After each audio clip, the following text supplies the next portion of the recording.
ಗೆಳೆಯರ ನಮಸ್ಕಾರಗಳು. ದಿವ್ಯಾನಂದ ಮೂರ್ತಿ ಮಾತಾಡ್ತಾ ಇದ್ದೀನಿ ದಿವ್ಯಾರೂಪ ಚಾನಲಿಂದ. ಒಂದು ಬಾರಿ ಒಂದು ಆಶ್ರಮಕ್ಕೆ ಚಿಂತೆಗಳನ್ನು ಹೊತ್ತಂಥ ಒಬ್ಬ ಯುವಕ ಹೋಗ್ತಾನೆ.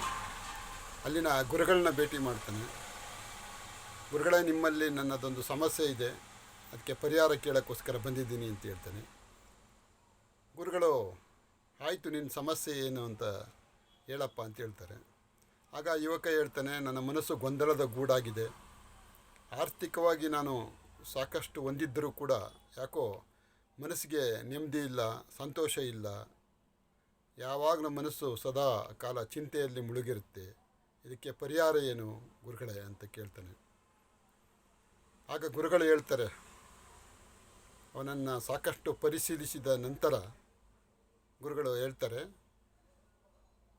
ನೋಡಪ್ಪ, ನಿನ್ನ ಮನಸ್ಸು ಹತ್ತು ವಿಚಾರಗಳಿಂದ ತುಂಬಿ ಹೋಗಿದೆ. ಹಳೆಯದಾದ ನೋವುಗಳು, ಸಂಕಟಗಳು, ಯಾತನೆಗಳು ನಿನ್ನನ್ನು ಕಾಡ್ತಾವೆ ಅಂತ ಅನ್ನಿಸ್ತಾ ಇದೆ. ಮರೆತು ಬಿಡಬಹುದಾದಂಥ ವಿಚಾರಗಳನ್ನೆಲ್ಲ ನೀನು ಮನಸ್ಸಿನಲ್ಲಿಟ್ಟುಕೊಂಡು ನಿನ್ನ ಮನಸ್ಸನ್ನು ಅನಗತ್ಯವಾಗಿ ಗೊಂದಲ ಮಾಡ್ಕೊತಾ ಇದೆಯಾ ಅನಿಸುತ್ತೆ. ಅದಕ್ಕಿಂತ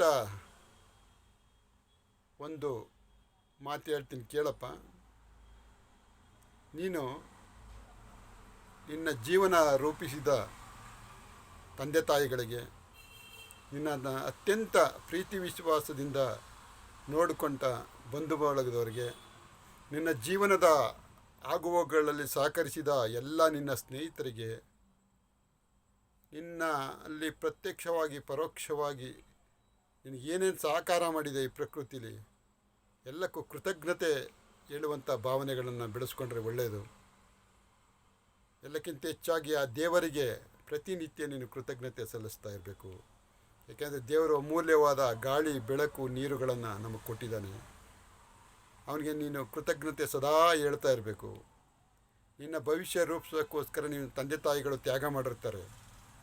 ನಿನ್ನ ಬಂಧು ಬಳಗದವರು ತಮ್ಮ ಕಷ್ಟನ ಮರೆತು ನಿನ್ನ ಏಳಿಗೆನ ಬಯಸ್ತಂಥ ಜನ ಇರ್ತಾರೆ. ನಿನ್ನ ಸ್ನೇಹಿತರೆಲ್ಲ ನಿನಗೋಸ್ಕರ ತಮ್ಮ ಕೈಲಾದಷ್ಟು ಸಹಾಯ ಮಾಡಿರ್ತಾರೆ. ಪ್ರಕೃತಿ, ಪರಿಸರ, ಕೆಲವು ಪ್ರಾಣಿ ಪಕ್ಷಿಗಳು ನಿನಗೋಸ್ಕರ ಸಹಕರಿಸಿರ್ತವೆ.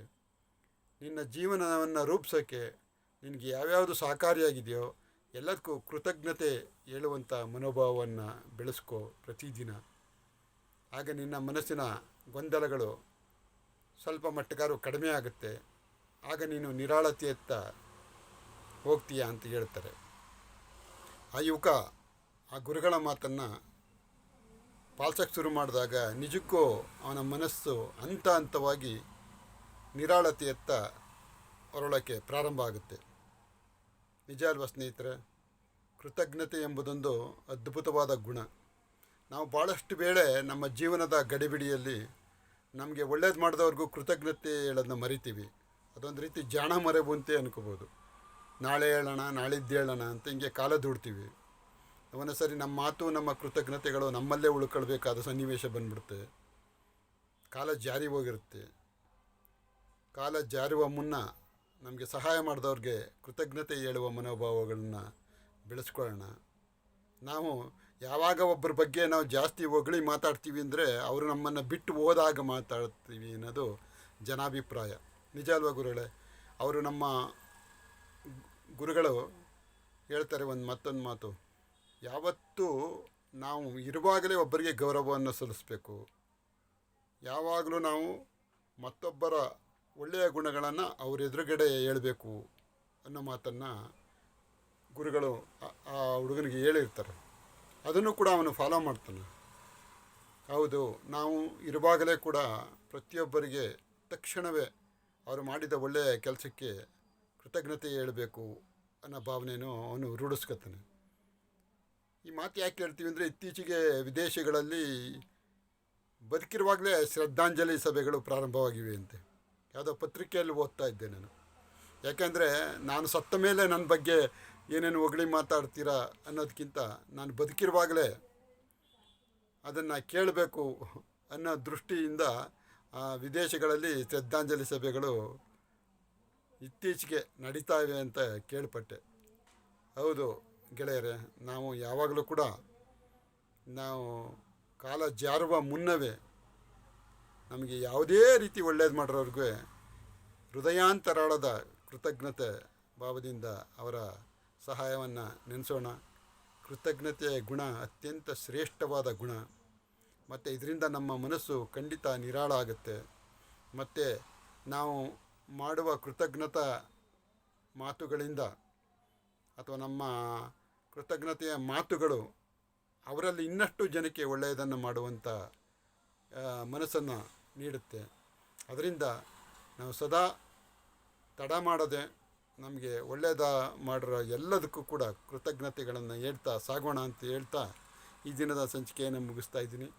ನನ್ನ ವಿಡಿಯೋಗಳನ್ನ ಭಾಳಷ್ಟು ಜನ ನೋಡ್ತಾ ಇದ್ದೀರಿ. ದಯಮಾಡಿ ಪ್ರತಿಕ್ರಿಯೆ ನೀಡಿ. ನಿಮ್ಮ ಅನಿಸಿಕೆ ಭಾಳ ಮುಖ್ಯ ಆಗುತ್ತೆ. ಸಬ್ಸ್ಕ್ರೈಬ್ ಮಾಡ್ಕೊಳ್ಳಿ. ಹಂಗೆ ನಿಮಗೆ ಎಲ್ಲೆಲ್ಲಿ ಆತ್ಮೀಯ ವಾತಾವರಣ ಇರುತ್ತೋ ಎಲ್ಲ ಸ್ನೇಹಿತರಿಗೂ ಹೇಳಿ.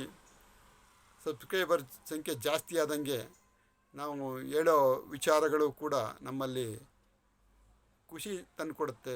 ಹೌದು, ನಮ್ಮ ವಿಚಾರಗಳು ಜನರಿಗೆ ಹೆಚ್ಚು ರೀಚ್ ಆಗ್ತಾ ಇದೆಯೇನೋ ಅನ್ನಿಸ್ದಾಗ ಮತ್ತಷ್ಟು ಒಳ್ಳೆಯ ವಿಚಾರಗಳನ್ನ ಮಾತಾಡ್ಬೋದು ಗೆಳೆಯರೆ. ನಿಮ್ಮ ಸಹಕಾರ ನನಗೆ ಸದಾ ಅವಶ್ಯಕತೆ ಇದೆ. ಅದಕ್ಕೋಸ್ಕರ ನೀವು ಹೆಚ್ಚೆಚ್ಚು ಸಬ್ಸ್ಕ್ರೈಬರ್ ಆಗುವಂತೆ ಮಾಡಬೇಕು ಅಂತ ತಮ್ಮಲ್ಲಿ ಅತ್ಯಂತ ವಿನಯಪೂರ್ವಕವಾಗಿ ಕೇಳ್ಕೊಳ್ತಾ ಈ ದಿನದ ಮಾತನ್ನು ಮುಗಿಸ್ತಾ ಇದ್ದೀನಿ ಗೆಳೆಯರೆ. ನಮಸ್ಕಾರಗಳು.